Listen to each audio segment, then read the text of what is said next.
10ویں سال کو آپ نے عام الحزن قرار دیا. یہ جو 10 سال ہو گئے آغاز وحی کے بعد، یوں سمجھیے 610 عیسوی میں وحی کا آغاز ہوا، تو لگ بھگ 620 عیسوی کو حضور نے عام الحزن، اس لیے کہ اسی سن میں حضرت خدیجہ کا انتقال ہو گیا رضی اللہ تعالی عنہ. گھر میں دل جوئی کرنے والی ایک وفادار، وفاشار، محبت کرنے والی اہلیہ زوجہ محترمہ تھی، اب وہ بھی نہ رہی. ظاہر ہے کہ باہر سے آدمی تقدر لے کر آتا ہے، کسی نے پاگل کہہ دیا ہے، کسی نے مجنون کہہ دیا ہے، کسی نے شاعر کہہ دیا ہے، کسی نے کہہ دیا ہے یہ ہم پر دھونس جماتے ہیں، انہوں نے ایک عجمی غلام کو اپنے گھر کے اندر بند کر رکھا ہے، وہ بڑا عالم و فاضل ہے، تورات اور انجیل کا جاننے والا، اور وہ اس سے ڈکٹیشن لیتے ہیں یاد کر کے، پھر ہم پر آ کر دھونس جماتے ہیں کہ یہ میرے پر وحی آئی. اور حضور یہ سنتے تھے سب کچھ. قرآن مجید میں نقشہ کھینچا گیا ہے، آپ کا قلب انتہائی حساس تھا، یہ باتیں سن کر آپ کو رنج اور افسوس ہوتا تھا. وَلَقَدْ نَعْلَمُ أَنَّكَ يَضِيقُ صَدْرُكَ بِمَا يَقُولُونَ. اے نبی ہمیں خوب معلوم ہے، اللہ تعالیٰ فرما رہے ہیں، دل جوئی کے لیے فرما رہے ہیں، ہمیں خوب معلوم ہے کہ جو کچھ یہ لوگ کہہ رہے ہیں اس سے آپ کا سینہ بھینچتا ہے، تکدر پیدا ہوتا ہے، رنج ہوتا ہے، غم ہوتا ہے، افسوس ہوتا ہے. یہی وہ لوگ تھے جو میری راہ میں اپنی آنکھیں بچھاتے تھے، یہی وہ لوگ ہیں جو الصادق الامین کا خطاب مجھے دیتے تھے، جو مجھ سے انتہائی محبت کرنے والے لوگ. آج کوئی مجنون کہہ رہا ہے، کوئی پاگل کہہ رہا ہے، کوئی شاعر کہہ رہا ہے، کوئی ساحر کہہ رہا ہے، کوئی مسحور کہہ رہا ہے، کوئی کذاب کہہ رہا ہے. نقل کفر کفر نہ باشد، ساحر کذاب الفاظ قرآن مجید میں آئے. یہ سب کچھ آپ سن کر گھر پر آتے تھے تو گھر پہ کوئی تسلی دینے والی تھی نہ ایک. لیکن اب وہ بھی نہ رہی. آپ کو معلوم ہے یہ واقعات بڑے اہم ہیں سیرت النبی کے. جب پہلی وحی آئی ہے اور حضور کے اوپر ایک دہشت کی کیفیت طاری تھی، عالم بشریت کا پہلا ہوا تھا معاملہ عالم ملکیت کے ساتھ. جبرائیل سے پہلی ملاقات غار حرا میں، اس کی طبیعت کے اوپر طبعاً جو ہے ایک دہشت تھی. آئے ہیں تو کانپ رہے تھے، پھر بخار چڑھ گیا ہے. اس میں کہا ہے آپ نے خشیت علی نفسی، خشیت علی نفسی، خشیت علی نفسی، مجھے اپنی جان کا اندیشہ ہے. یہ کیا صورتحال ہے، یہ کیا ذمہ داری ہے جو مجھ پر آ گئی.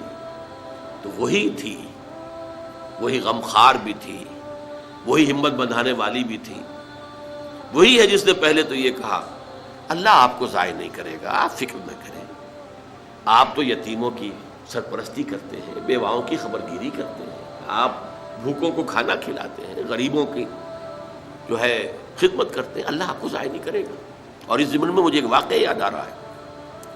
یہ واقعہ امام راضی نے نقل کیا اپنی تفسیر کبیر میں، اور یہ ہے آغاز وحی سے قبل کا واقعہ. کیونکہ حضور کی زندگی میں یہ جو دن آئے تھے 25 برس کی عمر سے لے کے 40 برس کی عمر تک، 25 برس کی عمر تک کی آپ کی زندگی بڑی مشقت کی زندگی رہی، بڑی محنت کی زندگی رہی، افلاس کی زندگی رہی، تنگ دستی کی زندگی رہی. عین بچپن میں آپ بھیڑیں بکریاں چراتے رہے، علی قراغیت، چند ٹکوں کے عوض. یہ حضور کے اپنے الفاظ ہیں، میں چند ٹکوں کے معاوضے میں اب بھیڑیں بکریاں چراتا تھا. پھر آپ ذرا بڑے ہوئے، اس لیے کہ ابو طالب جو ہے وہ بہت ہی مفلس انسان تھے. سرپرستی تو وہ کر رہے تھے، لیکن واقعہ یہ ہے کہ پرورش کی ہے محمد رسول اللہ نے خاندان ابو طالب کی، اپنی مزدوری سے، اپنی محنت سے، اپنی مشقت سے. پھر آپ نے تجارت کرنی شروع کی ملازمت کی شکل میں. تو یہ سخت دن تھے. وَوَجَدَكَ عَائِلًا فَأَغْنَىٰ، پایا اللہ نے آپ کو کہ آپ تنگ دست ہیں تو اللہ نے غنی کر دیا. غنی کس طور سے کیا؟ حضرت خدیجہ سے شادی ہوئی 25 برس کی عمر میں، جو عرب کی متمول ترین خاتون، ان کی اپنی فرمائش پر یہ شادی ہوئی، انتہائی محبت کرنے والی. تو واقعہ میں آپ کو سنا رہا تھا کہ اس زمانے میں یہ 25 برس سے لے کر اور 40 برس کی عمر شریف کے مابین کبھی یہ واقعہ پیش آیا ہے کہ حضور ایک دفعہ کہیں نکل گئے مکے سے باہر. مختلف وادیاں ہیں، پہاڑ ہیں، پہاڑوں کے مابین وادیاں. ایک وادی میں آپ نے دیکھا کوئی قبیلہ آ کر پڑاؤ ڈالے ہوئے ہے، انتہائی مفلوق الحال، بھوک کی وجہ سے جسم سوکھ کر کانٹے ہوئے ہیں. تن پر کپڑے نہیں ہیں. حالت دیکھ کر آپ آئے, انتہائی ملول اور غمگین ہو کر گھر میں آ کر چادر لے کر لیٹ گئے. اب پوچھا حضرت خدیجہ نے کیا ماجرا ہے, کیا معاملہ ہے؟ آپ نے فرمایا میں گیا تھا باہر فلاں وادی میں, میں نے یہ دیکھا فلاں گھاٹی میں قبیلہ ہے, پڑاؤ ڈالے ہوئے ہیں اور یہ حال ہے. حضرت خدیجہ اور فرمانے لگے کہ میرے پاس دولت نہیں ہے کہ میں ان کے لیے مدد کر سکوں. سرمایہ تو حضرت خدیجہ کا تھا نا, آپ کی اپنی ذاتی دولت تو نہیں تھی. اس پر حضرت خدیجہ نے فرمایا اچھا آپ جائیے اور بڑے بڑے قریش کے چند سرداروں کے نام لیے کہ ان کو بلا لائیے. حضور گئے, وہ سب آ گئے. اتنی دیر میں اتنا بڑا ڈھیر اشرفیوں کا حضرت خدیجہ نے لگا دیا کہ جب حضور آ کر بیٹھے تو اس کے پیچھے چھپ گئے. اور پھر کہا ان سرداران قریش سے مخاطب ہو کر آپ سب لوگ گواہ ہیں, میں نے یہ ساری دولت محمد کے حوالے کی صلی اللہ علیہ وسلم, وہ جیسے چاہیں اسے خرچ کریں. تو ایسی بیوی جس نے ساتھ دیا. میں اگر اس موضوع پر چونکہ میرے کچھ خاص احساسات ہیں اس میں وہ بیان کروں گا تو پھر بہت وقت نکل جائے گا کہ حضرت خدیجہ رضی اللہ تعالیٰ عنہ کا کیا مقام تھا جسے ہم میں سے اکثر نہیں جانتے. ہمارے ہاں تو جیسے ہے گرفتار ابو بکر و علی ہوشیار باش, یا ابو بکر کی فضیلت رضی اللہ تعالیٰ عنہ اہل سنت کے نزدیک, یا اہل تشیع کے حضرت علی کی فضیلت اسی میں ہے, گرفتار ہے, اسی میں جھگڑا ہے. اسی طرح عائشہ اور فاطمہ کا جھگڑا ہے. ایک گروہ ہے کہ جو حضرت عائشہ رضی اللہ تعالیٰ عنہ کو بہت بلند کرتا ہے, اونچا رکھتا ہے. دوسرا گروہ ہے جو حضرت فاطمہ رضی اللہ تعالیٰ عنہ. لیکن یہ کہ حضرت خدیجہ الکبریٰ کا ذکر نہیں ملتا, بہت کم ملتا.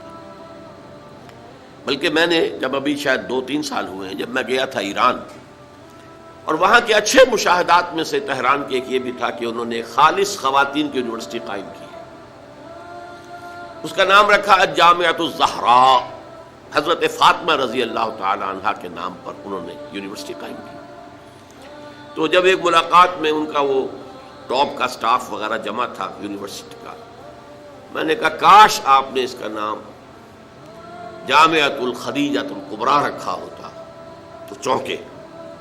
میں نے کہا دیکھیے یہ سنیوں اور شیعوں کے مابین مدرسۃ العائشہ للبنات, یعنی جو بھی کوئی رکھے گا یہاں پہ مدرسہ بنائے گا سنیوں میں سے, خاص طور پر اہل حدیث جنہیں عرف عام میں وہابی کہتے ہیں, وہ حضرت عائشہ کے نام پر مدرسہ بنائیں گے. بچیوں کے لیے مدرسہ حضرت عائشہ کے نام پر, شیعہ ہوں گے تو حضرت فاطمہ زہرا کے نام پر.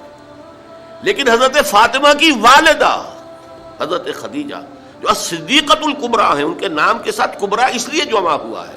صدیق اکبر, الصدیق الاکبر ہیں حضرت ابو بکر رضی اللہ تعالیٰ عنہ. الصدیقۃ الکبریٰ, جیسے حضرت مریم کے بارے میں آتا ہے قرآن میں کان امہ صدیقہ, تو اس امت کی الصدیقۃ الکبریٰ حضرت خدیجہ رضی اللہ تعالیٰ عنہا. چنانچہ ایک واقعہ میں آپ کو اور سنا دوں.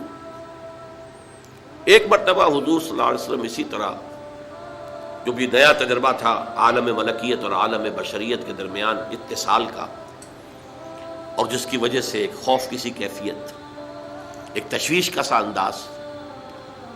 تو حضرت خدیجہ نے ایک مرتبہ یہ کہا کہ اچھا اب جب وہ آئے, وہ فرشتہ ہے یا کیا ہے, وہ بدروح ہے یا کوئی واقعتاً فرشتہ ہے, جب بھی وہ آپ کو نظر آئے تو مجھے بتائیے گا. حضرت جبرائیل آئے, حضور نے فرمایا وہ آ گیا. اب ذرا نوٹ کیجئے, حضرت خدیجہ نے اپنے بال کھول دیے, اپنی آغوش میں حضور کو لے لیا اور پوچھا کہ کیا اب بھی نظر آ رہا ہے؟ آپ نے فرمایا نہیں. فرمایا یقیناً یہ فرشتہ ہے, یہ کوئی بدروح نہیں ہے, فرشتہ ہے جس نے حیا کی ہے. اگر کوئی بدروح ہوتی تو لذت لیتی, وہ غائب نہ ہوتی. اب آپ اندازہ کیجئے عظمت فکر, سوچ کا, آپ کے فکر کا, شعور کی بلندی کا. بہرحال سن 10 نبوی کا تذکرہ کر رہا تھا, حضرت خدیجہ کا انتقال ہو گیا, ابو طالب کا انتقال ہو گیا. جو ایک پروٹیکشن, ٹرائبل زندگی میں پروٹیکشن, جیسے کہ آج ہی میں پڑھ رہا تھا کہ جو بھی پہلا ایک معاہدہ اوس اور خزرج کے درمیان جو مسلمانان نے یثرب کا اور پھر مہاجرین کو ساتھ شامل کر کے حضور نے کروایا تھا, اس میں یہ شک بھی تھی کہ اگر کوئی ایک مسلمان بھی کسی کو پناہ دے دے گا تو وہ سب کی طرف سے شمار ہوگا. یہی معاملہ قبائل میں ہوتا تھا. قبیلے کا ایک فرد اگر کسی کو شخص کو پناہ دے دیتا ہے تو وہ پورے قبیلے کی طرف سے. اس حوالے سے خاندان بنو ہاشم کی سرداری تھی ابو طالب کے پاس، اور وہ پروٹیکشن دے رہے تھے محمد عربی صلی اللہ علیہ وسلم. اگرچہ ایمان نہیں لائے لیکن وہ ایک طبی محبت تھی، اور اس طبی محبت کی بنیاد پر انہوں نے خاندان بنو ہاشم کا سایہ کیا ہوا تھا حضور پر صلی اللہ علیہ وسلم. اب ظاہر بات ہے کہ اگر بقیہ دوسرے قبیلے جو تھے اس کے سردار وہ اگر کوئی اقدام کرتے حضور کے خلاف تو یہ گویا کہ بنو ہاشم کے خلاف اعلان جنگ ہو جاتا اور ان فائٹنگ شروع ہو جاتی، خانہ جنگی سول وار مکے میں شروع ہو جاتی. یہ وجہ ہے کہ 10 برس تک اس اقدام کی جرت انہیں نہیں ہوئی. سفارتیں لاتے رہے، ابو طالب کے پاس سفارتیں آئیں، کبھی لالچ پیش کیا، آپ ان سے کہیے اگر انہیں دولت چاہیے تو سیم و زر کے ہم انبار لگا دیں ان کے قدموں تلے، انہیں کوئی سیادت چاہیے تو ہم انہیں اپنا بادشاہ ماننے کو تیار ہیں، اگرچہ ہمارا کوئی مزاج نہیں ہے کسی بادشاہ کو ماننے کا، ان کو مان لیں گے. اور اگر کہیں شادی کرنا چاہیں تو اشارہ کر دیں، قریش کے جس بڑے سے بڑے گھرانے میں کہیں گے آپ ان کی شادی کر دیں. ایک یہ بھی تھی آفر جب حضور نے فرمایا تھا کہ چچا جان چاہے یہ میرے داہنے ہاتھ پر سورج اور بائیں پر چاند رکھ دیں تب بھی میں اپنے اس دعوت سے باز نہیں آ سکتا. ان کا مطالبہ یہی تھا کہ یہ دعوت ختم کر دیں، ہمارے معبودوں کو برا نہ کہیں. جس کے ضمن میں پھر آخری جبکہ ابو طالب بستر مرگ پر تھے اس وقت جو آخری سفارت آئی ہے، اور انہوں نے آخری چیلنج کیا کہ ابو طالب اب بھی اگر تم باز نہیں آتے تو پھر ٹھیک ہے، ہمارا الٹیمیٹم ہے، آؤ میدان میں مقابلہ کر لو یا روک لو اپنے بھتیجے کو. اس پر جب ابو طالب نے بلایا ہے اور حضور سے کہا ہے کہ بھتیجے مجھ پر اتنا بوجھ نہ ڈالو جو میں برداشت نہ کر سکوں. ظاہر بات ہے اکیلا خاندان بنی ہاشم، پورے قبیلہ قریش کا مقابلہ، پھر خود جو ہے نہایت ضعیف بوڑھے اور بستر مرگ پر ہیں تقریباً. بھتیجے مجھ پر اتنا بوجھ نہ ڈالو جسے میں برداشت نہ کر سکوں. اس پر حضور کی آنکھوں میں آنسو آئے کہ ایک ہی مرئی سہارا دنیا میں ویزیبل اسباب عالم کے اعتبار سے ایک پروٹیکشن، ایک سہارا، ایک مدد کی شکل تھی، آج وہ بھی جا رہی ہے، ختم ہو گئی. کہا آپ نے یہ کہ چچا جان اب تو یا تو یہ بات پوری ہو کر رہے گی اور یا میں اپنے آپ کو اسی میں ہلاک کر دوں گا. میرے لیے کوئی ریٹریٹ کا کوئی امکان نہیں ہے، کوئی واپسی کا کوئی امکان نہیں ہے، پسپائی کا کوئی امکان نہیں. بہرحال میں نے یہ سارا پس منظر بتایا ہے عام الحزن، اور یہ ابو طالب کا بھی انتقال ہو گیا، وہ پروٹیکشن ختم ہو گئی.